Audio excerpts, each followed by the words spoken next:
A ver, estamos con Ada Gallegos, ella es directora ejecutiva de la Asociación Universitaria del Perú. Vamos a preguntarle también para arrancar qué es la Asociación Universitaria del Perú. Ada Gallegos, muy buenas noches, gracias por estar aquí. Muy buenas noches, gracias por esta invitación. Un saludo en nombre de la Asociación de Universidades del Perú. Es una organización sin fines de lucro que reúne tanto a universidades estatales como particulares. Pero permítame, antes de entrar, porque sé que es un tema y esta invitación acerca de este proceso de modificación de la ley universitaria, quiero expresarte, Cristian, mis más sinceras felicitaciones, un reconocimiento a ti y al equipo, porque ha sido una de las pocas ventanas en el país que está permitiendo exhibir un tema de algunos problemas que existen en torno al sector educación y que tu trabajo ha permitido a este momento, pues, hablar de un tema que parecía intocable, que puedan ser algunos aspectos que tienen que ser mejorados en el sector. Tú hemos seguido tu programa de cerca, has estado acompañando lo que puede estar ocurriendo en torno al deporte, pues nosotros desde la Asociación de Universidades lo venimos haciendo desde el ámbito universitario y tenemos una coincidencia, que aspectos vinculados a la gerencia, a la gestión, no es la mejor virtud del ministro Saavedra. Y ahora, y por supuesto para nosotros, esencialmente en el ámbito universitario, sí creemos que ha habido serios retrocesos. Estos 2 años de implementación de la ley universitaria nos está demostrando lo que se había advertido durante mucho tiempo. Se había advertido que la autonomía universitaria podría ser vulnerada. Hoy esto ha sido demostrado. ¿Por qué? ¿Por qué se ha demostrado? Porque el Tribunal Constitucional ha aclarado ese tema. No se viola la autonomía universitaria. Esta ley sí viola la autonomía universitaria y el Tribunal Constitucional se pronuncia antes de la aplicación de la ley universitaria, ante estas demandas. 2 años de aplicación de la ley universitaria está claramente demostrado. Primero, porque tiene que pasar por el Ministerio de Educación a través de la Superintendencia, a través de la SUNEDU, el reconocimiento de autoridades que han participado en elecciones universitarias, tiene que reconocerlas, las investigaciones... Pero eso es de mero trámite si es que se han cumplido los requisitos justamente para la elección correcta. Perdón, pero esto es propia de las decisiones de gobierno de las universidades. Hoy día hay universidades que están a la espera de que tengan que ser reconocidas sus firmas tras un proceso que ha transcurrido semanas de llevarse a cabo. No solamente es en términos de gobierno de las universidades, en términos económicos. No puede ser posible que a estas alturas, casi a 100 años de cumplir la reforma de Córdoba, que se enarboló la libertad de pensamiento en Latinoamérica, hoy día los rectores de las universidades públicas tengan que estar desfilando por el Ministerio de Educación para ver el reconocimiento de sus presupuestos. No puede ser posible que las investigaciones y las decisiones de la ruta de las investigaciones en el país tengan que sujetarse al reglamento de investigaciones que tenga que plantear la SUNEDU. O sea, si podríamos enumerar una serie... A ver, pero déjame entender entonces, señora Gallegos, digamos, entonces, ¿usted dice que toda la ley desde su punto de vista está mal? No. Ok, ¿qué es lo que está mal? ¿Qué es lo que pretenden? Nosotros hemos planteado con mucha claridad, la ley universitaria, inclusive, desde el seno de todas las universidades, se alcanzó la propuesta porque había una necesidad de modificación y actualización de la ley. A ver, le hago esta pregunta entonces, quiero que también reconozca qué es lo que venía mal antes. ¿Por qué era necesario ese cambio de ley? Era necesario el cambio de ley porque había que impulsar el desarrollo del ámbito académico, el ámbito de la investigación, y pensamos todos, plenamente coincidíamos, que ello necesitaba pues ponerle un motor que no significaba un ente policial, había que poner una inversión seria, que las universidades deberían impulsar líneas relacionadas a la investigación, que eso no ocurre por arte de magia, ocurre con una inversión necesaria. Entonces vamos un poco en un tema, lo que estamos viviendo en este momento... Pero a ver un momentito, porque claro, me pinta como que estaba bien y no.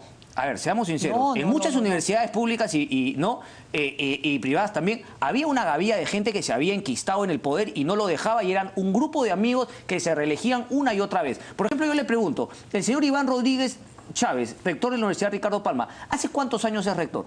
Él lleva me parece que lleva la cuarta gestión de gobierno. ¿4 por cuánto? Bueno, ¿4 por 4, 16, 5? Sí, pero permíteme, Cristian, esta ley universitaria así lo permite.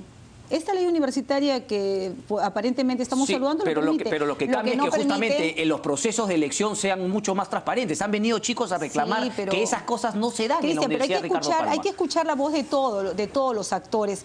Y yo creo que acá sí hay que saludar, Cristian, y por eso me ratifico en saludar tu programa, pero saludar también este debate que se abre y que tenemos que discutir. Tenemos que saludar aspectos importantes que son necesarios de haber modificado, de reorientar, pero lo que también tenemos que ser claro es que una ley, tenemos que pasar de una ley que fue aprobada con un mínimo de votos, pasar a políticas públicas que sean sostenidas en el tiempo. Y esta creo que es una súper oportunidad que el país y la comunidad universitaria debe de aportar. Primero, Cristian, hay un pronunciamiento que es de tu conocimiento que ha sido suscrito por más de 40 constitucionalistas, donde ellos reconocen que el principal problema de la ley universitaria, más allá de todo lo que podríamos reconocer, el principal problema es haber sujetado a las universidades a hacer una dependencia del Ministerio de Educación a través de la SUNEDU. Y lo que está pendiente en este momento es cómo reparamos esta situación, porque a ello se complementa la omnipotencia de poderes, porque también nos han vendido a todos, se nos han vendido la historia de que las universidades, tanto estatales como particulares, nunca tuvieron ningún tipo de relación o controles del Estado. Entonces nos tendríamos que preguntar, ¿la Contraloría no cumple su papel, su real papel? Tú sabes que en las universidades estatales para comprar un lapicero tienen que pasar por un proceso y existe un organismo de control nombrado por la propia Contraloría puesta en las universidades públicas. En las universidades particulares ocurre que la SUNAT tiene un control que tiene como tienen todas las entidades para el tema de los impuestos. En temas, por ejemplo, del Poder Judicial, hace un par de días, la Asociación de Universidades hemos recibido la confirmación del Poder Judicial que ha reconocido una demanda que nosotros hemos interpuesto, Cristian, porque en estas omnipotencia de poderes, que es nuestra gran preocupación...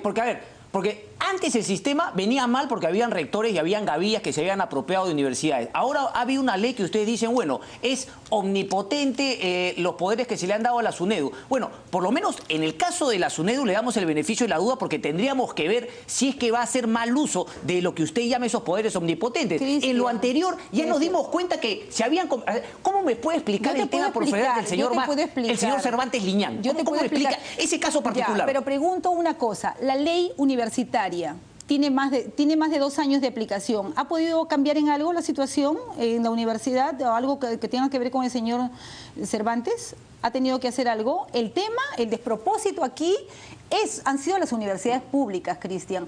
¿Por qué? Porque a todo este tiempo las universidades públicas tienen una serie de exigencias y requerimientos que quisiéramos que ocurriera con absolutamente en igualdad de condiciones, sin embargo, no han recibido un sol para incrementar el presupuesto. La pregunta es, ¿qué va a ocurrir con estas licencias que tienen que pasar? Porque si en los pocos 3 o 5 años no logran tener sus licencias para funcionar, su autorización por parte de la SUNEDU, que van a cerrar, ¿qué es lo que se...? Entonces nuestra preocupación aquí, ¿por qué? Porque la inversión que requieren las universidades públicas, ¿sí?, para poder licenciarse, que es este requisito que tienen en primera escala, son de tal magnitud que las universidades no necesitan 10 millones. O sea, San Marcos, la aproximación que tenemos es que necesita un promedio de 700 millones. Otras universidades, 500, 200 millones. ¿Cuántas universidades tenemos en el Perú de cara a la población si lo comparamos con otros países? 51 universidades públicas que obviamente fueron reconocidas y fueron aprobadas desde 51 públicas, Congreso. ¿cuántas privadas? 67, somos en total 142 universidades, entre públicas y privadas.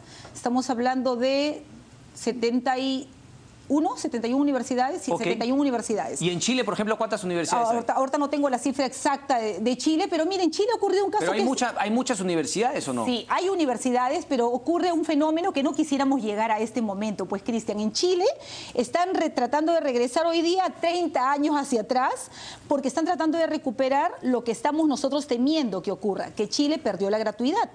con esta historia de que queremos todos la calidad, pero los chicos en Chile han tenido que empezar a aportar y en las universidades públicas solo el 15% otorga el Estado. Entonces, esa es nuestra gran preocupación. Pero vamos al tema de fondo, Cristian. Permíteme un ratito porque yo sí quiero anunciarte esta decisión, de esta preocupación, de esta omnipotencia de funciones, te la quiero explicar muy brevemente.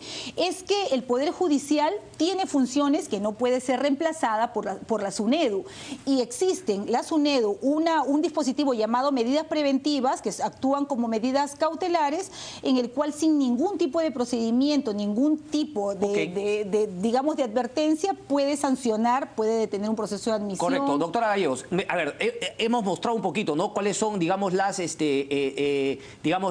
contradicciones, las críticas al sistema, pero vamos a hacer una pausa y vamos a regresar justamente qué es lo que propone, qué es lo que propone la Asociación de Universidades del Perú de cara a que se pueda debatir y se puedan hacer algunos cambios, ¿no?, para bien desde su punto de vista en el Congreso de la República. Pausa breve y regresamos.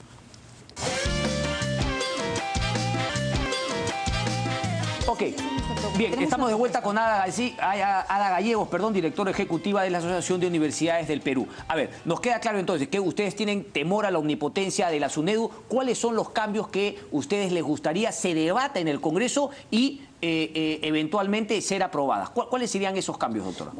Tres puntos. El primero, que la superintendencia, clarísimo, y creo que ahí hemos alcanzado un consenso, que no puede ser más un organismo dependiente del Ministerio de Educación, porque sujetarlas a un poder político de turno, una administración de turno, y eso contraviene totalmente la libertad de pensamiento en el país. Segundo, SUNEDU, queda fuera el Ministerio de Educación. ¿Cómo se armaría? ¿Ustedes plantean algo? Y eso tiene que ver directamente con la composición de la SUNEDU. La SUNEDU, el día de hoy, es elegido todos los miembros por el Ministerio de Educación, a propuesta del Ministerio de Educación. Claro que dicen que hay 5 que concursan, los que son ratificados, otros 5 que son ratificados por el Consejo Nacional de Educación, pero el Consejo Nacional de Educación, los miembros también los elige el ministro. En fin, todo queremos pasar de una dependencia administrativa del Ministerio de Educación, queremos pasar a un organismo autónomo, y eso implica representación de diversos actores que son propios de la comunidad universitaria. ¿Pero es volver a la Asociación Nacional de Rectores? No, déjame decirte que no. Si reconocemos que la universidad, por definición, es una comunidad de docentes, estudiantes, graduados, y necesitamos un organismo que sea representado por su propia naturaleza. Y ahí te explico. ¿Por qué la necesidad de que sea representado por un grupo de docentes de las entidades universitarias públicas, privadas, pero también que haya una representación? Por ejemplo, nosotros proponemos del Colegio de Profesionales del Perú, que pudieran tener un asiento allí y podrían traer, más aún, como está reconociendo, podría ser. ¿Por qué no podríamos dejar abierta? O sea, dejan abierta la posibilidad de cómo se conformaría SUNEDU. Por supuesto, pero además también nos interesaría la presencia de algún organismo del Estado autónomo que tenga que ver con la protección, la cautela de los derechos fundamentales en el país y que pueda tener un sitio en la mesa. Y esa es la segunda propuesta, que es pensar en representación. Ya. Pero el tercer punto, lo que sí nos preocupa, y ahí también lo han expresado diversos analistas, es que las funciones tienen que reordenarse. Las funciones de la SUNEDU hoy incluye funciones de Contraloría, porque puede fiscalizar recursos. Parece que la Contraloría ha dejado de ejercer esa función, hay que preguntarle al Contralor. Ejerce funciones de la SUNAT, parece que la SUNAT se ha olvidado de que le corresponde esa función, hay que preguntarle si ha renunciado el superintendente. Está asumiendo funciones del Poder Judicial, hay que preguntarle si desapareció el Poder Judicial. Entonces, esta cantidad de la OMPE, porque cuando no funciona una fórmula que no va a gustar mucho a la SUNEDU, funciona la fórmula SUNEDU. Entonces, estas funciones hay necesidad de reordenar. Bueno, y entonces nosotros ahí tenemos una propuesta que tenga que ver las funciones con la naturaleza de la SUNEDU. Y aquí es el punto de quiebre totalmente controversial y necesitamos hacer comprender. Y el punto de quiebre es que una cosa es otorgar licencias para funcionar para las universidades que han estado en proceso, que están en autorización provisional. ¿Y otra? Y otras son las universidades que, ya habiendo alcanzado una autorización, deberían de pasar estrictamente por lo que es la calidad y la acreditación de la universidad. Y si no cumplen con esos requisitos de calidad y acreditación que estuvo en otra entidad, que es el CONEAU, que contradictoriamente la ley lo desactiva, esta referencia a lo que es calidad y acreditación realmente correspondería separarlo. Lo que pasa es que a la hora que se aprueba la ley universitaria mezclan funciones de Poder Judicial, de la Contraloría, de lo que implica las funciones de acreditar en todos los países de Latinoamérica, en todos, correcto, absolutamente, existe una clara distinción entre lo que es la primera etapa de autorización de condiciones, cómo va a funcionar, a cómo va a ser la acreditación. El tiempo nos gana, con estas termino. Digamos, todas las universidades que son miembros de esta Asociación Universitaria del Perú están justamente en esta misma línea, eso está clarísimo. Bueno, nuestra defensa clara es que este debate reabra esencialmente por recuperar la autonomía de las universidades. La Pontificia Universidad Católica del Perú, Eva Marcial Rubio, también está. Es un miembro directivo de la Asociación. ¿Ustedes han leído la ley, la propuesta de Javier Velázquez Quequén? ¿Están de acuerdo en esa línea o no? Bueno, ahí tenemos mucho que discutir, hay varias cosas que discutir, pero el mérito de esta propuesta que ha llevado es a que todos coinciden con congresista Velázquez Quequén en que hay que modificar la ley. Y creo que eso es súper saludable. Todo es debatible en este país y todo es perfectible, todo se puede mejorar. Cristian, pero ahora tú lo dices, porque ahora tú lo dices y has abierto todo un tema en la ruta. Pero es que yo no he abierto el tema, yo estoy en el tema del deporte que me llega el Ministerio de Educación, pero por naturaleza, en un país democrático que se dice serlo, como creo que estamos en pañales todavía, pero estamos en algo, es debatir todo, pues no hay tema tabú. Bueno, Cristian, esperemos que así fuera, todas las ventanas. Así tendrá que ser, tanto que el viernes hemos convocado a a un debate, pero el que mete el ají para el debate no quiere venir, ¿no? Velázquez Quequén, congresista Velázquez Quequén, acá lo esperamos.